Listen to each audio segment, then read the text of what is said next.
Getting it right to it, giving you guys the secret sauce for the recruitment plan. I took notes. One, open positions. What are the open positions? Oh, you need to go. I'm gonna give you a second. Go ahead and get you a paper and pen. Pause it. All right, we back. Open positions. What open positions do you have available? Two, group ads, meaning with the available positions, can you group some of these positions together to lower your cost on ads? So, for example, if you have, let's say you have a warehouse, you need a guy who can do the forklift. You need a labor hand to help move the stuff from the forklift onto the truck. And let's say you need a manager. Just making this up. Those three positions, for the most part, can probably fit into one ad. I would do those as one group. Like we have in the title of the post for us, or for me, it would say we have three positions available, or three positions at warehouse hiring now, and then from there they can choose, because those can be short and concise. And then when they go over to talk to you or apply, or whatever the case may be, you can then hit them with the job description once they kind of like give you a heads up of which ones they need. Now, with that also being said, you're not going to put your CFO in the same ad as a as like the forklift operator, and you wouldn't put an accountant on there all on the same situation. Like it needs to be in the same little groups or group ads. Three, what is your expected turnover? Every company has turnover. If you don't know what that is, that's when people get hired and they get fired, when they leave, when they bounce, when they say, you know what, I've had enough. I want to go be a rap artist and drop my mixtape, or I want to go do lashes or something like that. That's what that is. All right. So what's your expected turnover? Depending upon the company, you can have turnover that's only going to last 2 weeks. Some people have turnover that lasts 2 years. It just depends. You need to know what that is. Who is the targeted applicant? Who are you trying to target? If you are, if you're looking at a labor job, such as like moving, construction, something like that, your target might be like,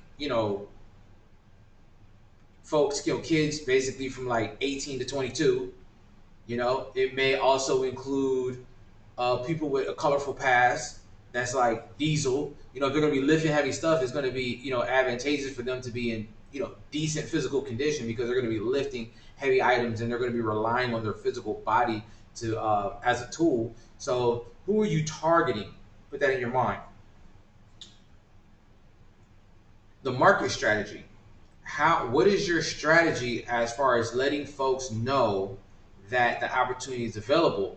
Like, for example, how are you going to get your opportunity in front of the eyeballs of the person that you're trying to hit? Meaning the person that you're trying to let know that the opportunity exists. How are you going to do that? Six, the staff resources needed to complete the job. Meaning, if you're going to need a copywriter, graphic designer, and let's say admin in order to keep these ads going until you figure this thing out, those are three people that you're going to need. So you need to be mindful of the cost of this whole thing includes their labor as well. It's something to be mindful of. Seven, you need to develop a timeline as far as how far in advance you have. A lot of folks that are employees, they have to give a 60 or a 30-day notice in advance. That normally is the heads up, like, okay, we need to advertise for the position because this person put in their notice. So it just depends. Sometimes it's less than that. Sometimes we have, a week or two.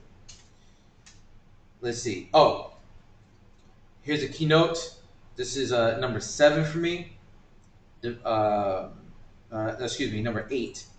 This is number 8. This is number 8. This is number 8.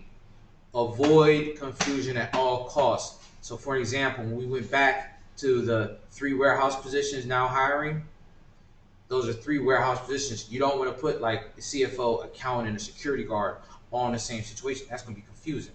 Believe it or not, even if they all work at the same spot, the group of people that you're trying to target is going to be different. So you don't want your CFOs calling in with your security guards calling in with the guys that drive your forklift. You do not want that situation. You want to avoid confusion by making sure that at some point, and this helps out too as well, the job description helps out drastically. So whenever you have those leads that come in, You want to be able to channel those guys to the job description, and then at that point, they can apply. You can set up an interview and move from there if that is your funnel.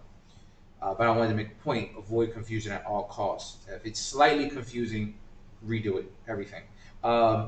Make sure that you include minorities in protected classes. Make sure that you include them.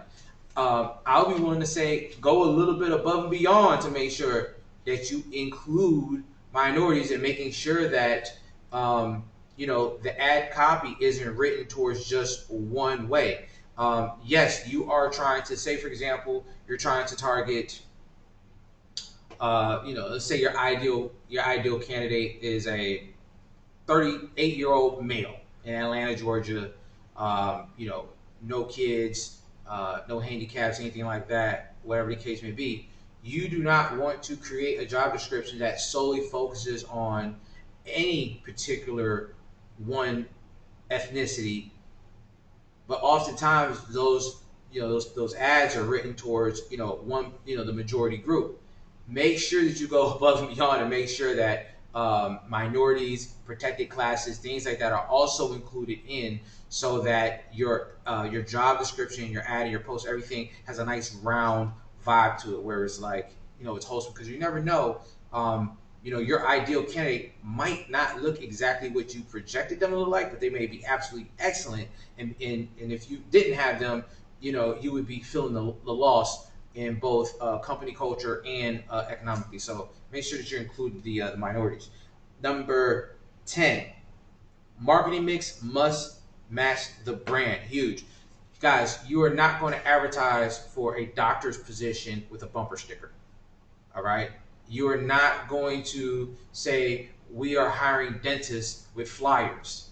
Like that's not what you want to do. You want your marketing materials and your marketing mix to match the brand. Now there's certain situations like, hey, for us, we're staffing, we're Buckhead Staffing, we can go put stickers on places because we're making it available to the candidates. So it's not out of our scope to put like a QR code on a bus or a train or something like that. That's not outside of our scope.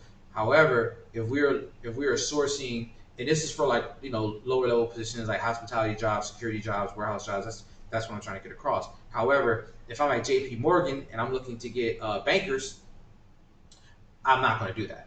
I'm not going to have a QR code saying, hey, want to be a banker? And then you apply. That's not what we're going to do, because that type of marketing material does not match the brand. Okay, so keep those things together. Number 11, what's the cost?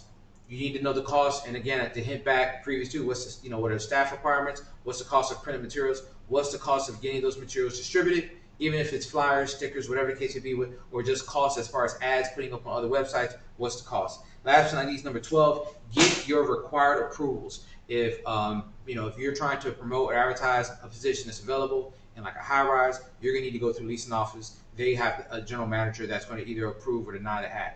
Get that. If you are going to do a job fair in a parking lot and you need an event permit, get that permit. Make sure that you have the approvals required, so that while you're doing whatever you're doing, you can be successful in it, and know that if anyone questions you along the way, you are 100% covered. With that being said, appreciate you. I'll see you in the next video. Peace.